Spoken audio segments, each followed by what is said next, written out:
హైదరాబాద్ లో irrigation AE Nikesh Kumar ఇంట్లో ACB rides కొనసాగుతున్నాయి. పెద్ద ఎత్తున నికేష్ అక్రమ ఆస్తులు బయటపడుతున్నాయి.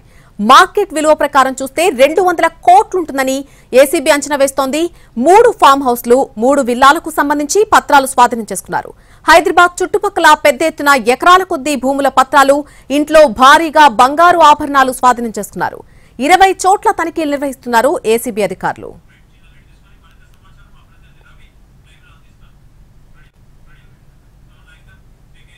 హైదరాబాద్ లో ఇరిగేషన్ ఏఈ నికేష్ కుమార్ ఇంట్లో ఏసీబీ రైడ్స్ కొనసాగుతున్నాయి. పెద్ద ఎత్తున నికేష్ అక్రమ ఆస్తులు బయటపడుతున్నట్టుగా చెప్తున్నారు. దీనికి సంబంధించి పూర్తి అప్డేట్ మా ప్రతినిధి రవి అందిస్తారు.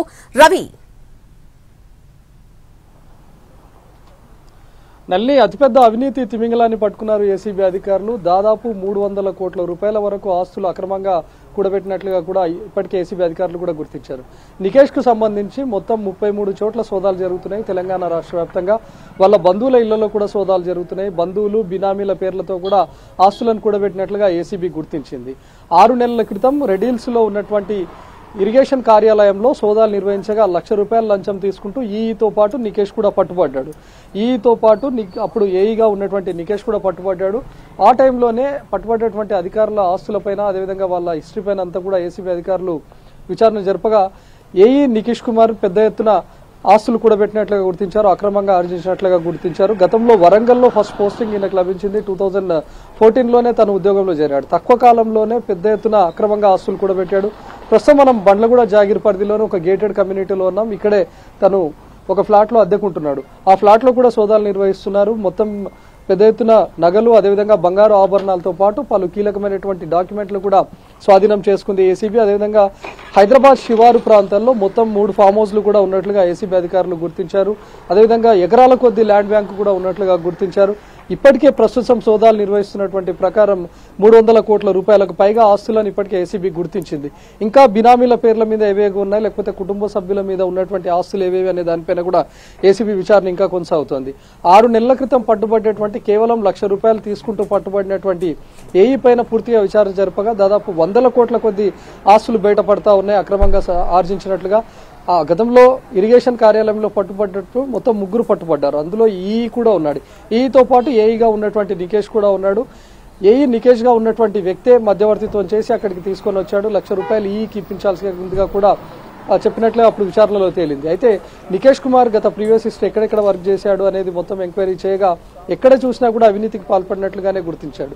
తను రీసెంట్ గా సస్పెన్షన్ కు ముందు కూడా హైదరాబాద్ శివారులో ఉన్నటువంటి చెరువుల పరిరక్షణ, అదేవిధంగా చెరువుల సంరక్షణ అధికారిగా కూడా పనిచేసి ఈ కాలంలోనే అక్రమంగా చాలా మందికి కూడా అనుమతులు ఇచ్చినట్లుగా కూడా గుర్తించారు. ఈ తరుణంలోనే ఎవరెవరికైతే అనుమతులు ఇచ్చారో వాళ్ళ నుంచి కోట్ల రూపాయలు తను లంచంగా తీసుకున్నట్లుగా కూడా తెలుస్తుంది. కొంతమంది వద్ద దౌర్జన్యంగా డిమాండ్ చేసి మరీ వసూలు చేసినట్లుగా గుర్తించారు.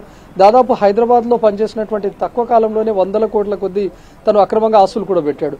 శివారు ప్రాంతాల్లోనే దాదాపు 3 ఫామ్ హౌస్లు ఉన్నట్టుగా ప్రస్తుతానికి ఏసీబీ గుర్తించింది. ఇంకా ఎక్కడెక్కడైనా తనకు ఫామ్ హౌస్లు, లేకపోతే విల్లాలు, అదేవిధంగా స్థలాలు ఉన్నాయనే దానిపైన కూడా ఏసీబీ ఎంక్వైరీ జరుగుతుంది. ఈ రోజు ఉదయం నుంచి జరుగుతున్నటువంటి రైడ్లోనే ముందుగా 10 చోట్ల తనను గుర్తించారు. కుటుంబ సభ్యుల మేర మాత్రమే ఆస్తులు ఉన్నట్లుగా గుర్తించారు. కానీ ఎప్పుడైతే తన కార్యాలయాల్లో, అదేవిధంగా తన ఇంట్లో, తనకున్నటువంటి ఓన్ ఫ్లాట్లలో సోదాలు నిర్వహించినటువంటి డాక్యుమెంట్లను స్వాధీనం చేసుకుంటే అందులో ఎంతో మంది బినామీల పేర్లపైన ఉన్నటువంటి పత్రాలను కూడా స్వాధీనం చేసుకున్నారు. ఆ బినామీల ఇళ్లలో కూడా సోదాలు జరిపితే అక్కడ కూడా మరికొన్ని డాక్యుమెంట్లు, అదేవిధంగా పెద్ద మొత్తంలో డబ్బును కూడా స్వాధీనం చేసుకున్నారు. సో ఆ డాక్యుమెంట్లన్నింటినీ పరిశీలించిన తర్వాత ప్రస్తుతానికి ఏసీబీ నిర్వహిస్తుంది. మొత్తం 33 చోట్ల తెలంగాణ రాష్ట్ర వ్యాప్తంగా సోదాలు జరుగుతుంది. అది కూడా కేవలం ఏఈ నికేష్ కు సంబంధించినటువంటి ఇల్లు, అదేవిధంగా ఏఈ నికేష్ కు సంబంధించినటువంటి బంధువులు, బినామీల ఇళ్లలోనే కొనసాగుతుంది. సో ఇది పెద్ద ఆఫీసర్, అదేవిధంగా పెద్ద ఎత్తున కూడబెట్టినటువంటి వ్యక్తిగా కూడా ఏసీబీ చెప్తా ఉన్నారు. ఇటీవల కాలంలో ఇంత పెద్ద మొత్తంలో కూడబెట్టి పట్టుబడినటువంటి అధికారి కూడా ఇదే. కేవలం తక్కువ టైంలోనే తన ఉద్యోగంలో చేరి పెద్ద మొత్తంలో ఆస్తులు కూడా అక్రమంగా ఆర్జించినట్లుగా కూడా తెలుస్తుంది. తనిఖీలు జరుగుతున్నట్టుగా చెప్తున్నారు. ఇంకా ఎప్పటి వరకు తనిఖీలు కొనసాగే అవకాశం ఉంది? ప్రస్తుతం బండ్లగూడ జాగిర్లో ఉన్నటువంటి ఫ్లాట్లోనే తను ఎక్కువ కాలంగా ఉంటున్నాడు. ఇక్కడే పెద్ద మొత్తంలో డబ్బు, అదేవిధంగా నగలు, డాక్యుమెంట్లు స్వాధీనం చేసుకున్నారు. ఇక్కడే ఈ రోజు రాత్రి వరకు కూడా రైడ్ కొనసాగే అవకాశం కూడా కనిపిస్తుంది. ఏసీబీ అధికారులు బయటకు వచ్చిన తర్వాత మాట్లాడే అవకాశం కూడా కనిపిస్తుంది. ఎందుకంటే పెద్ద మొత్తంలో స్వాధీనం చేసుకున్నారు. దాదాపు 6 నెలల పాటు గ్రౌండ్ వర్క్ కూడా చేశారు అధికారులు. కేవలం ₹1,00,000 తీసుకున్నప్పుడు పట్టుబడినటువంటి అధికారిని విచారించగా మొత్తం పెద్ద మొత్తంలో ఈయన వెనక హిస్టరీ అంతా కూడా లాగారు. కాబట్టి ఈరోజు రాత్రి సోదాలు ముగిసిన తర్వాత కూడా మాట్లాడే అవకాశం ఉంది. ఇన్ కేసు ఇంకా వరంగల్తో పాటు ఇతర జిల్లాల్లో కూడా ఇతను ఆస్తులు కూడబెట్టాడు. అక్కడ కూడా కొన్ని భూముల స్థలాలు లేకపోతే బినామీల పేర్లతో ఉన్నట్లుగా ఏసీబీ గుర్తించింది. కాబట్టి ఇంకా అక్కడ జరిపినటువంటి సోదాల్లో ఏమైనా డాక్యుమెంట్లు కనుక బయటకు వస్తే రేపు కూడా ఇంకా సోదాలు జరిగే అవకాశం కనిపిస్తుంది. కేవలం నికేష్ కుమార్ కు సంబంధించినటువంటి తన ఇల్లు అదేవిధంగా బంధువుల ఇంట్లో సోదాలు చేస్తేనే బినామీల పేర్లు బయటకు వచ్చాయి. కాబట్టి ఇంకా బినామీల ఇళ్లలో కనుక ఏమైనా సోదాలు జరిపినప్పుడు ఇంకా ఏమైనా డాక్యుమెంట్స్ కానీ దానికి సంబంధించినటువంటి పత్రాలు లేకపోతే ఇంకేమైనా ఆధారాలు లభిస్తే మాత్రం రేపు కూడా సోదాలు జరిగే అవకాశం కనిపిస్తుంది. Right Ravi, thanks for the live update. AE Nikesh Kumar ఇంట్లో ఇంకా ఏసీబీ రైడ్స్ కొనసాగుతున్నాయి. పెద్ద ఎత్తున నికేష్ అక్రమ ఆస్తులు బయటపడుతున్నట్టుగా చెప్తున్నారు అధికారులు.